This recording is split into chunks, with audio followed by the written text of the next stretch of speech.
Hello everyone, welcome to Nursing is on ST. So today's topic is COPD. COPD की full form है chronic obstructive pulmonary disease. सो इससे previous video में हमने किया था pneumonia, जो कि एक रेस्पिरेटरी सिस्टम का डिसऑर्डर है. तो अगर आपने वीडियो चेकआउट नहीं की है तो आप चेकआउट कर सकते हैं.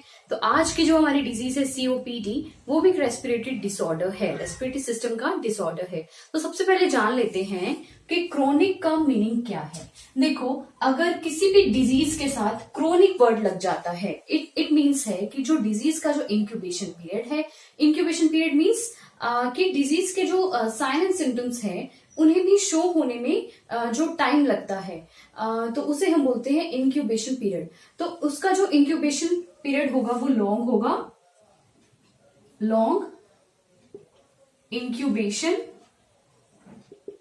पीरियड मीन्स काफी लंबे समय तक तो पता ही नहीं चलेगा कि वो डिजीज पेशेंट को हो चुकी है, कि कुछ ऐसे सिम्टम्स शो नहीं होंगे. और साथ ही साथ जो उस डिजीज का ट्रीटमेंट होगा वो भी लॉन्ग टर्म तक रहेगा. जो ट्रीटमेंट है वो भी शॉर्ट टर्म ट्रीटमेंट ना होके लॉन्ग टर्म ट्रीटमेंट होगा, तो उसे हम बोलते हैं क्रॉनिक. ओके, सो क्रॉनिक का मीनिंग आप जान चुके हैं. अब आता है ऑब्स्ट्रक्टिव. ऑब्स्ट्रक्टिव मीन्स किसी भी पाथवे में, पैसेज में ऑब्स्ट्रक्शन क्रिएट होना, तो उसे बोलते हैं ऑब्स्ट्रक्टिव. ओके, अब ऑब्स्ट्रक्टिव के साथ एक वर्ड जुड़ा है जो है पल्मनरी. तो आपको पता है ऑलरेडी, पल्मनरी रिलेटेड है लंग्स से.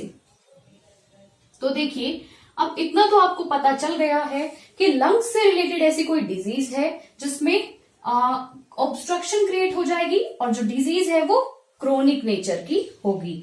ओके, तो ये है क्रोनिक ऑब्स्ट्रक्टिव पल्मोनरी डिजीज. तो जैसे कि इसका नेम साउंड कर रहा है, ऐसी एक लंग्स डिजीज जिसमें क्या होता है, ऑब्स्ट्रक्शन क्रिएट हो जाती है पाथवे में. जैसे हम इनहेल करते हैं, एक्सहेल करते हैं, तो वो जो पाथवे है उसमें कोई भी ऑब्स्ट्रक्शन क्रिएट होना, उसका रीजन कोई भी हो सकता है, रीजन कुछ भी हो सकता है. जो COPD है वो ग्रुप ऑफ डिजीज है.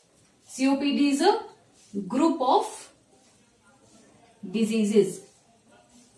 कुछ डिजीजेस जो कि क्रोनिक नेचर की हैं एंड जो प्रोग्रेस करती रहेंगी, उनसे मिलकर बन जाता है COPD, chronic obstructive pulmonary disease.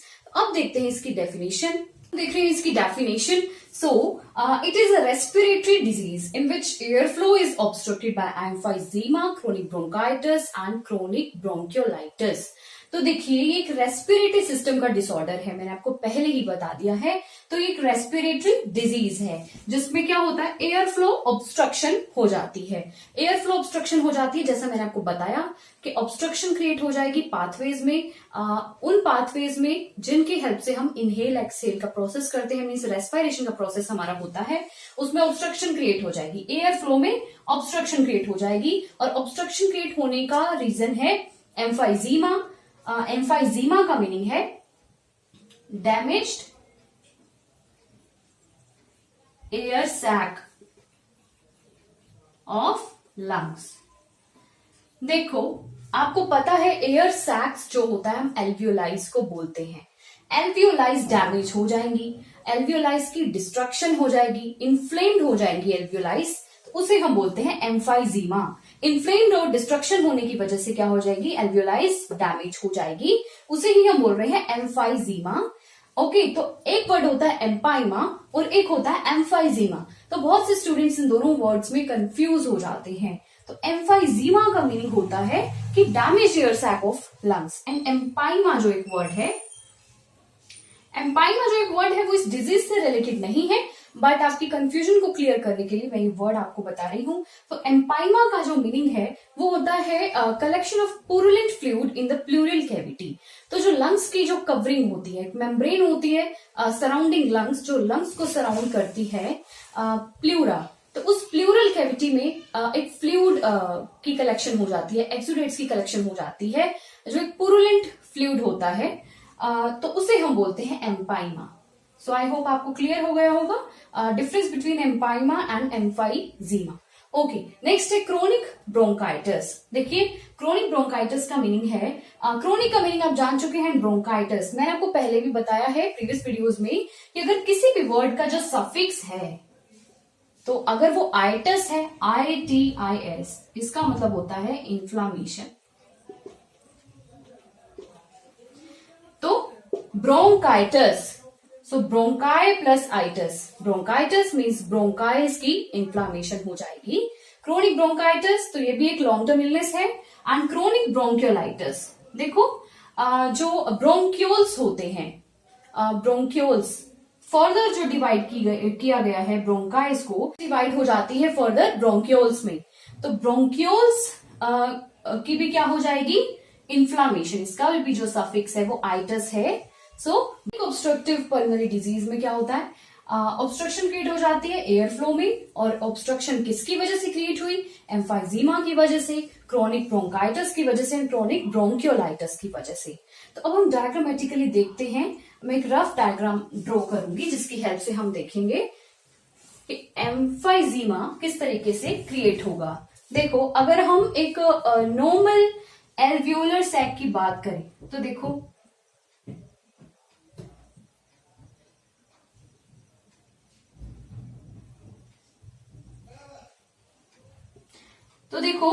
आपको ब्रोंकाइज नजर आ रही हैं एंड एल्वियोलाइज नजर आ रही हैं इस डायग्राम में। तो मैं एक रफ डायग्राम ड्रॉ कर रही हूं जिससे आप इजीली अंडरस्टैंड कर पाएंगे।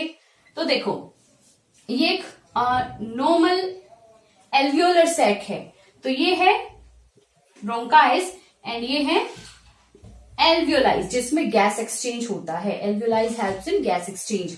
गैस एक्सचेंज क्या होता है, जो हमारा प्रोसेस होता है इनहेल एक्सहेल का, इनहेलेशन एक्सहेलेशन का जो प्रोसेस होता है वो एल्वियोलाइज में होता है। ओके, अब अगर हम एम्फाइजीमा की बात करें तो एम्फाइजीमा में मैंने आपको बताया क्या हो जाएगा, जो एयर सैक है एल्वियोलाइज है उनमें इन्फ्लामेशन क्रिएट हो जाएगी। इन्फ्लामेशन क्रिएट होने का जो कारण है वो बैक्टीरिया हो सकता है, वायरस हो सकता है, फंगस भी हो सकता है, तो उनकी वजह से इन्फ्लामेशन क्रिएट हो रही है। और जो एल्वियोलाइज है वो क्या हो रही है, इन्फ्लेम्ड प्लस उनमें ऑब्स्ट्रक्शन क्रिएट हो रही है, वो डिस्ट्रॉय हो रही है, डैमेज हो रही है। तो देखिए डैमेज एल्वियोलाइज की अगर मैं बात करूं तो एक रफ डायग्राम में ड्रॉ कर रही हूं।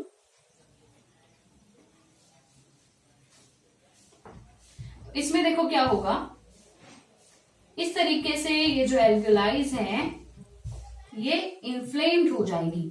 मतलब यहां पर आपको एक इनका बंच नजर आ रहा था, बट यहां पर क्या हुआ, ये इन्फ्लेम्ड हो गई है। इनका साइज भी आपको, स्ट्रक्चर भी डिफरेंट लग रहा होगा, दोनों के स्ट्रक्चर्स में आपको डिफरेंस नजर आ रहा होगा। तो यहां पर जो एल्वियोलाइज है वो इन्फ्लेम्ड हो गई हैं, इन्फ्लेम्ड हो गई हैं वो बैक्टीरियल एजेंट की वजह से। और यहां पर जो एल्वियोलाइज है वो नॉर्मल एल्वियोलाइज है। तो एल्वियोलाइज क्या करती है, गैस एक्सचेंज करती हैं, बट यहां पर ये इन्फ्लेम्ड हो गई है तो गैस एक्सचेंज का जो प्रोसेस है प्रॉपरली नहीं हो पाएगा, जिस वजह से पेशेंट को ब्रीदिंग डिफिकल्टी होगी, जिसे हम बोलते हैं डिस्निया। एक मेन सिम्टम शो होता है डिस्निया, जिसे हम बोलते हैं ब्रीदिंग डिफिकल्टी।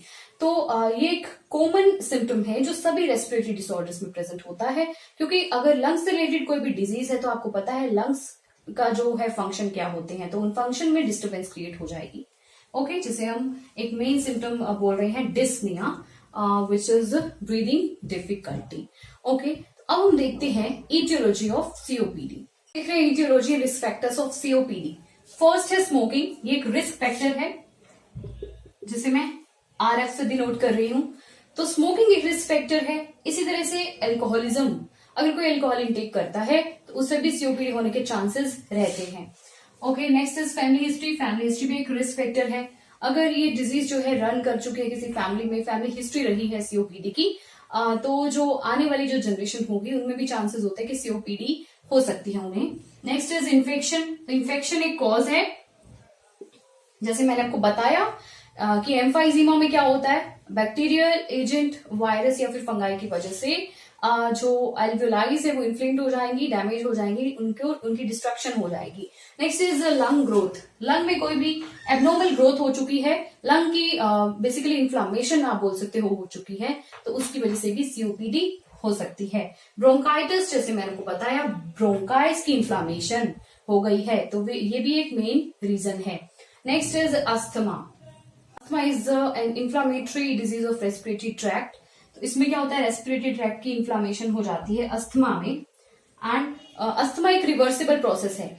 वैसे इसे सीओपीडी में ही कैटेगराइज किया गया है। अस्थमा को जो डिजीज के ग्रुप हैं उन्हीं में ही अस्थमा को इंक्लूड किया गया है सीओपीडी में। बट सीओपीडी एक इरिवर्सिबल प्रोसेस है। मींस अगर कोई भी ऑब्स्ट्रक्शन क्रिएट हो गई है पाथवे में तो उसे हम प्रीवियस स्टेट में नहीं ला सकते, उस प्रोसेस को हम रिवर्स नहीं कर सकते हैं। बट अस्थमा को रिवर्स किया जा सकता है। Asthma is a reversible process but COPD is irreversible process. So COPD को रिवर्स नहीं किया जा सकता है। ओके, नेक्स्ट है जेनेटिक अबनॉर्मलिटीज। अगर जेनेटिक अबनॉर्मलिटीज प्रेजेंट है, जैसे मैंने आपको बताया फैमिली हिस्ट्री अगर है पेशेंट की और जेनेटिक अबनॉर्मलिटीज हैं तो उन्हें भी क्या हो सकता है, सीओपीडी अराइज हो सकती है। ओके, तो ये भी एक रिस्क फैक्टर है। एयर पॉल्यूशन भी एक रिस्क फैक्टर माना जाएगा। एयर पॉल्यूशन की वजह से भी ब्रीदिंग डिफिकल्टीज हो सकती हैं एंड जो भी हमारे रेस्पिरेटरी ऑर्गन्स हैं उनमें ऑब्स्ट्रक्शन क्रिएट हो सकती है। देखिए, ऑक्यूपेशन एक्सपोजर और एयर पॉल्यूशन दोनों ही इंटरकनेक्टेड है। ऑक्यूपेशन एक्सपोजर होगा तो कोई ऐसा ऑक्यूपेशन है जिसमें एयर पॉल्यूशन रहता है तो क्या होगा, सीओपीडी होने के चांसेस रहते हैं। दोनों ही रिस्क फैक्टर्स हैं। अब हम देखते हैं pathophysiology of COPD. Pathophysiology of COPD, chronic obstructive pulmonary disease. तो देखिए, सबसे पहले बात आती है रिस्क फैक्टर्स की। तो यहां पर बात हो रही है एम्फाइजीमा की एंड ये है क्रोनिक ब्रोंकाइटिस या फिर ब्रोंकियोलाइटिस। तो देखिए क्या हो रहा है, रिस्क फैक्टर्स जो मैंने आपको बताया जैसे कि अल्कोहलिज्म है, स्मोकिंग है, एयर पॉल्यूशन है, ओके, ऑक्यूपेशन एक्सपोजर है, फैमिली हिस्ट्री है, तो जितने भी रिस्क फैक्टर्स हैं उनकी वजह से क्या होगा, क्रोनिक इरिटेशन होना स्टार्ट हो जाएगी। क्रोनिक का मीनिंग आपको पता ही है, इरिटेशन होना स्टार्ट हो जाएगी। रेस्पिरेटरी के जो पाथवेज होते हैं उनमें इरिटेशन की वजह से देखो क्या हुआ, जो ब्रोंकाई हैं जो मैंने आपको बताया जो फर्दर ब्रोंक्यूल्स में डिवाइड हो जाती हैं, तो ब्रोंकाइज में क्या हो जाएगा, उनका हाइपरप्लेजिया हो चुका है। हाइपरप्लेजिया मींस एनलार्जमेंट, मतलब साइज का इंक्रीज हो जाना। हाइपर मतलब इंक्रीज, हाइपरप्लेजिया मींस जो ब्रोंकाइज है वो इन्फ्लेम्ड होना स्टार्ट हो जाएंगी, बोल सकते हो, एनलार्जमेंट हो जाएगी उनकी। जैसे मैंने आपको बताया रिस्क फैक्टर से क्या हुआ, इरिटेशन हुई, इरिटेशन की वजह से क्या हुआ, ब्रोंकाइज की एनलार्जमेंट हो गई, हाइपरप्लेजिया हो गया। ओके, हाइपरप्लेजिया तो हो गया। अब देखो क्या होगा, गॉबलेट सेल इंक्रीज होना स्टार्ट हो जाएंगे। अब देखिए, जब हाइपरप्लेजिया हो गया है, एनलार्जमेंट हो गई है ब्रोंकाइज की, तो उसकी वजह से म्यूकस प्रोडक्शन इंक्रीज हो जाएगी। तो एक मॉडिफाइड एपिथेलियल सेल्स होते हैं जिन्हें हम बोलते हैं goblet cells. Goblet cells are modified epithelial cells which secrete mucus on the surface of mucus membranes. तो म्यूकस मेम्ब्रेन्स का जो सरफेस होता है उनमें म्यूकस सिक्रीट करते हैं, उन्हें हम बोलते हैं गॉबलेट सेल्स। अब आप देखिए, जब म्यूकस प्रोडक्शन इंक्रीज हो रही है, गॉबलेट सेल का मतलब है यहाँ पर ये जो एरो आपको नजर आ रहा है अपवर्ड डायरेक्शन में, इसका मतलब है increase. Increase goblet cells means increase mucus production. Mucus production increase हो गई है। अब जैसे ही म्यूकस जो है इंक्रीज हो जाएगा वैसे वैसे ऑब्स्ट्रक्शन आना स्टार्ट हो जाएंगी। ये तो एक नॉर्मल प्रोसेस है। तो म्यूकस प्रोडक्शन इंक्रीज होने की वजह से जो सीलिया होते हैं, सीलिया मीन्स हेयर लाइक प्रोजेक्शंस, जो कि हमारे नोज में प्रेजेंट होते हैं, इसी तरीके से पाथवेज में भी प्रेजेंट होते हैं, जो कि फॉरेन सब्सटेंस को क्या करते हैं, बाहर निकाल देते हैं। अगर कोई भी फॉरेन सब्सटेंस अगर पेशेंट एनगल्फ कर लेता है तो उसे सीलिया जो हेयर लाइक प्रोजेक्शंस होते हैं वो पाथवेज में एंटर करने से रोक देते हैं फॉरेन सब्सटेंस को। ओके, तो जिसकी वजह से पेशेंट स्नीजिंग भी करता है, कफिंग भी करता है, तो उन्हें सीलिया को हम बोलते हैं हेयर लाइक प्रोजेक्शंस। ओके, तो इनका क्या क्या काम होता है, फिल्टर का काम होता है। ये फिल्टर आउट करते हैं फॉरेन सब्सटेंसेस को, तो वो भी डिसअपियर हो जाएंगे। म्यूकस इंक्रीज हुई, उसी के रिजल्ट में सीलिया का क्या हो गया, डिसअपियरेंस हो गया। क्योंकि ब्रोंकाइज में इन्फ्लामेशन हो चुकी है तो सीलिया डिसअपियर हो जाएंगी। अब देखिए, म्यूकस प्रोडक्शन इंक्रीज है बट साथ ही साथ सीलिया नहीं है, सीलिया डिसअपियर हो चुके हैं। आगे देखिए, क्रोनिक इन्फ्लामेटरी चेंजेस। क्रोनिक मतलब लंबे समय तक इन्फ्लामेटरी चेंजेस रहेंगे, जिसकी वजह से क्या होगा, म्यूकस प्रोडक्शन तो इंक्रीज ही रहेगी और साथ ही साथ ब्रोंको कंस्ट्रिक्शन हो जाएगी। जो नॉर्मल ब्रोंकाइज का साइज होता है उससे भी जो साइज है वो क्या हो जाएगा, कंस्ट्रिक्ट हो जाएंगी ब्रोंकाइज, मतलब साइज जो हो जाएगा वो नैरो हो जाएगा। ओके, सो ब्रोंको कंस्ट्रिक्शन, कंस्ट्रिक्शन मीन्स एक तो होता है वाइड होना और एक नैरो, मतलब नॉर्मल साइज से जो है वो नैरो हो जाएगी। वॉल जो है ब्रोंकाइल्स की, उसे हम बोलते हैं ब्रोंको कंस्ट्रिक्शन। आपको क्लियर हो गया होगा। अब हम देख रहे हैं एम्फाइजीमा किस तरीके से क्रिएट होता है। देखो रिस्क फैक्टर्स ने अटैक किया यहाँ भी, जैसे मैंने आपको बताया risk factors alcoholism, smoking, pollution. तो उसकी वजह से क्या हुआ, हाइपर इन्फ्लेशन हो गई एल्वियोलाइज की। अब एल्वियोलाइज की हाइपर इन्फ्लेशन हो गई मीन्स जो एल्वियोलाइज है उसमें इन्फ्लामेशन प्रेजेंट है। इन्फ्लामेशन होने का रीजन मैं आपको पहले ही बता चुकी हूं। ओके, हाइपर इन्फ्लेशन होने की वजह से क्या होगा, जो टिश्यू है मीन्स जो एल्वियोलर वॉल है वो क्या हो जाएगा, डैमेज हो जाएगा। जैसे मैंने आपको बताया था एम्फाइजीमा में क्या होता है, जो एल्वियोलर सैक होते हैं वो डिस्ट्रॉय हो जाते हैं और इन्फ्लेम्ड हो जाते हैं। तो टिश्यू डैमेज वहां हो चुका है। टिश्यू डैमेज होने की वजह से क्या हो रहा है, एल्वियोलाइज की भी डिस्ट्रक्शन हो चुकी है। एल्वियोलाइज डिस्ट्रक्शन होने के बाद गैस एक्सचेंज इंपेयर्ड हो जाएगा। एल्वियोलाइज डिस्ट्रक्शन के रिजल्ट में गैस एक्सचेंज इंपेयर्ड हो रहा है, क्योंकि एल्वियोलाइज का जो मेन फंक्शन होता है वो होता है गैस एक्सचेंज कराना। मीन्स जो इनहेलेशन एक्सहेलेशन का प्रोसेस है, मीन्स जो रेस्पिरेशन का हमारा प्रोसेस है वो एल्वियोलाइज के थ्रू होता है, तो वो नहीं हो पाएगा। गैस एक्सचेंज क्या हो गई, इंपेयर्ड हो गई। ओके, उसके रिजल्ट में देखो क्या हो रहा है, ब्रोंक्यूल्स की नैरोइंग हो रही है। जो ब्रोंक्यूल्स होते हैं मीन्स ब्रोंकाइज जो फर्दर डिवाइड हो जाते हैं ब्रोंक्यूल्स में, उन ब्रोंक्यूल्स में नैरोइंग हो रही है क्योंकि एल्वियोलाइज की इन्फ्लामेशन है। तो जैसे मैंने आपको डेफिनेशन में जो मैंने आपको क्लियर करा था डायग्राम के थ्रू, तो मैंने भी उसमें आपको यही शो किया था कि पहले देखा था कि नॉर्मल डायग्राम में क्या था और एम्फाइजीमा में क्या होता है, इन्फ्लामेशन। तो इस तरीके का कुछ डायग्राम था जिसमें जो ब्रोंक्यूल्स हैं वो नैरो हो गई हैं एंड जो एल्वियोलाइज हैं वो इन्फ्लेम्ड हो जाती हैं और उनका साइज, शेप, स्ट्रक्चर में भी डिफरेंस आ जाता है। तो देखो नैरोइंग होने के बाद रिजल्ट आया जिसे हम बोलते हैं एम्फाइजीमा, और दोनों के ही रिजल्ट में क्या हो रहा है, सीओपीडी। देखिए इन दोनों के रिजल्ट में हो रहा है COPD, chronic obstructive pulmonary disease. तो आई होप आपको क्लियर हो गया होगा। कोई भी क्वेरीज हो तो आप प्लीज कमेंट डाउन कर दीजिएगा, मैं जरूर आपकी क्वेरीज को क्लियर आउट करूंगी। ओके, अब हम देखते हैं क्लिनिकल फीचर्स। हम देख रहे हैं क्लिनिकल मैनिफेस्टेशंस। तो फर्स्ट है क्रोनिक कफिंग। तो मैंने आपको बताया ये एक लॉन्ग टर्म इलनेस है, इसकी वजह से जो कफिंग है वो क्रोनिक नेचर की होगी, मीन्स लॉन्ग टर्म कफिंग होगी। नेक्स्ट है डिस्निया मीन्स ब्रीदिंग डिफिकल्टी। मैंने आपको बताया अगर कोई भी रेस्पिरेटरी डिसऑर्डर है तो ब्रीदिंग डिफिकल्टी एक कॉमन सिम्टम है। Dyspnoea means breathing difficulty.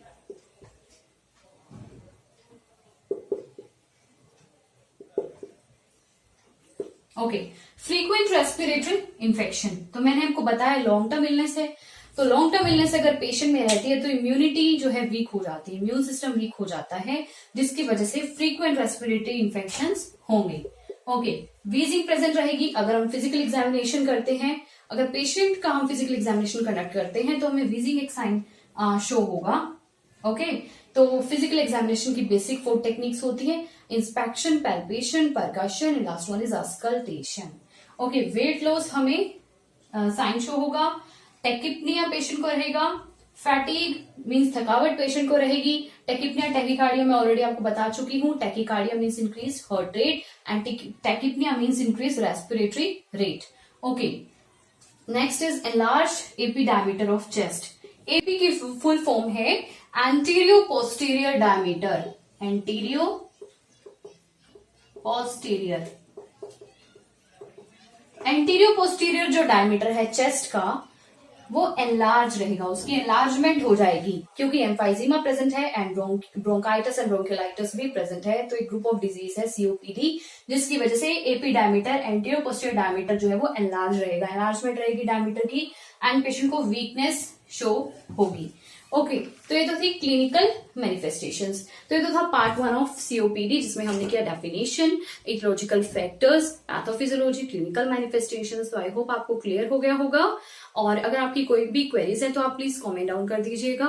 And अगर आपको वीडियो जरा से भी यूजफुल लगे हो तो वीडियो को एक लाइक जरूर करना, चैनल को सब्सक्राइब जरूर करना एंड बेल आइकन को प्रेस करना न्यू नोटिफिकेशंस के लिए। Thanks for watching.